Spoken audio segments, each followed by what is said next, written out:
All right. Our next three are basketball players. Number 13,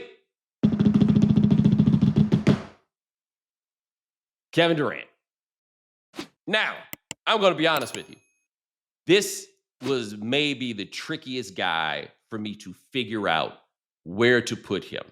Because if we lined up all the basketball players in a line, right?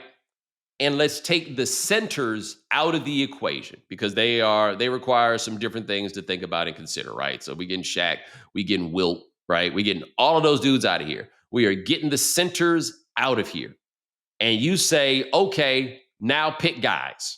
And you get any player in NBA history. Number one is Michael Jordan. Okay. I think number two is LeBron James. Ryan, I don't have anybody I'm taking before Kevin Durant.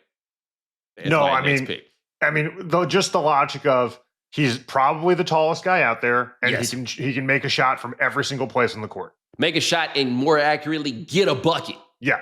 Right? Like it's not just he's taking these shots. Oh, you need me to go get a bucket? I'm going to go get this bucket. And it's never looked easier than it's looked when I go get a bucket.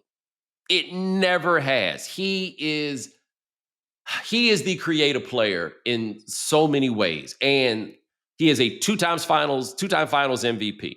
He is an NBA MVP. He has an argument that from the year 2014, if you take away injuries, from 2014 through 2017 or maybe even 2018, that he was the best player in the NBA, right? And we don't think about him that way at all. I mean, he's a stretch in his career where you look at just, shares of him where he comes up in MVP. 2, 5, 2, 2, 1. And that is before the Golden State run. Right. Like this is in 2014 when he won the MVP, and I talk about this on this show a lot, the statistic that maps almost 1-to-1 to winning MVP is win shares per 48 minutes. And in 2014, Kevin Durant won the MVP and had the win shares per 48 minutes. He also led the league in win shares per 48 minutes in 2017, that first year with the Warriors, when there was no way in the world we were ever going to give him the MVP. There was no way after he left Oklahoma City for Golden State, the same way they weren't going to give it to LeBron in 2011, right? Like there was no chance, even though I think both players in each case deserve that MVP. They weren't going to give it to those guys. But where are the basketball players outside of the ones I gave you that are that much better than Kevin Durant? Now, Durant winds up with how we view the last, I guess it's 6 years of his career now, right? There's the year with the Achilles injury, then where he's out with the Achilles injury, and then the years with the Nets. And hey, how much differently do we talk about Kevin Durant if his foot's not on the line in that game against Milwaukee? Right? Are we then talking about a 3-time champion with 3 finals MVPs who did it with 2 franchises, right? How much differently are we talking about Kevin Durant if Kyrie Irving just went and got the shot, right? It is as though we blame Kevin Durant for a lot of these exterior factors because we can't appreciate the idea that the man wanted to go work somewhere else. We chastise him for going to Golden State, and then we chastise him for leaving, right?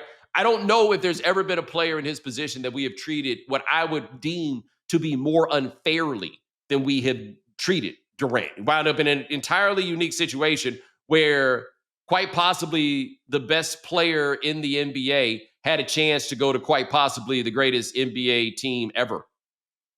It just worked out that way. The rules are supposed to make it impossible. They figured it out. He went, he did that. Hey man, they was too good. Like, so what would have been okay? You know, like what would have been fine?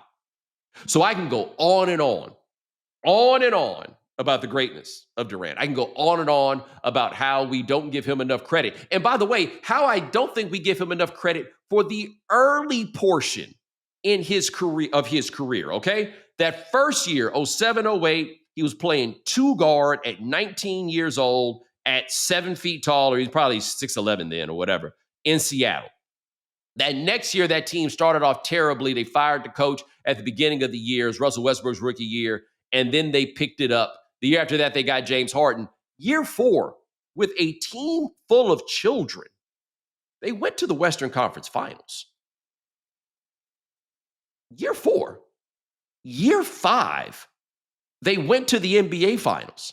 Year 6, they may have been the best team in the NBA, and then Russell Westbrook hurt his knee when Patrick Beverley ran into him. The next year, they went to the Western Conference Finals and lost to one of the great teams of all time, but also had some injury issues. I think Ibaka was the one that was hurt that year. The year after that, he breaks his foot. 2016, they blew the 3-1 lead. His is a story of this close. And we don't think about him in the way that we think about a lot of the other players that we think about as being cursed, or we think about as having terrible luck. He had awful luck. And the one time he took his luck into his own hands, we act like he did something wrong. He is here at number 13. And I don't know. Maybe I'm doing him wrong.